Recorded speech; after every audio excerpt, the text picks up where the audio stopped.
రానున్న ఎన్నికల్లో విజయం టీడీపీదే అని ఆ పార్టీ జాతీయ ప్రధాన కార్యదర్శి నారా లోకేష్ అన్నారు. తమ ప్రభుత్వం ఏర్పడ్డాక ఏటా డిఎస్సి నిర్వహిస్తామని హామీ ఇచ్చారు.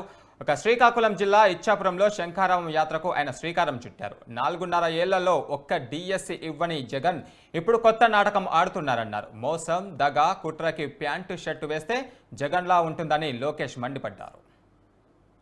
జగన్ ఈ మధ్యన కొత్త నాటకం మొదలు పెట్టాడు. ఆ నాటకమే డిఎస్సి. 4 సంవత్సరాలు 10 నెలలు ఒక్క డిఎస్సి ఇవ్వలా.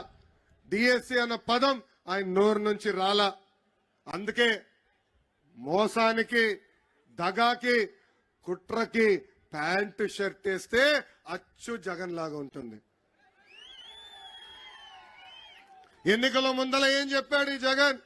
23,000 డిఎస్సి పోస్టులు ఇస్తామని ఆనాడు హామీ ఇచ్చాడు. అధికారంలోకి వచ్చిన తర్వాత కేవలం 18,000 పోస్టులు ఉన్నాయన్నాడు. దాని తర్వాత 117 జియో తీసుకొచ్చి ఏకంగా స్కూల్ రేషనలైజేషన్ పేరుతో టీచర్ పోస్టులు తగ్గించిన వ్యక్తి ఈ జగన్. ఇప్పుడు కరెక్ట్ గా ఎన్నికలు వస్తున్నాయి. యువతలో యువగలం మొదలైంది. అందుకే ఇప్పుడు నామమాత్రంగా 6,000 పోస్టులు ఇస్తానని ముందలగెళ్తున్నాడు. ప్రజలందరూ ఆలోచించాలా. జగన్ ఈ మధ్యన కొత్త నాటకం మొదలు పెట్టాడు. ఆ నాటకమే డిఎస్సి. 4 సంవత్సరాలు 10 నెలలు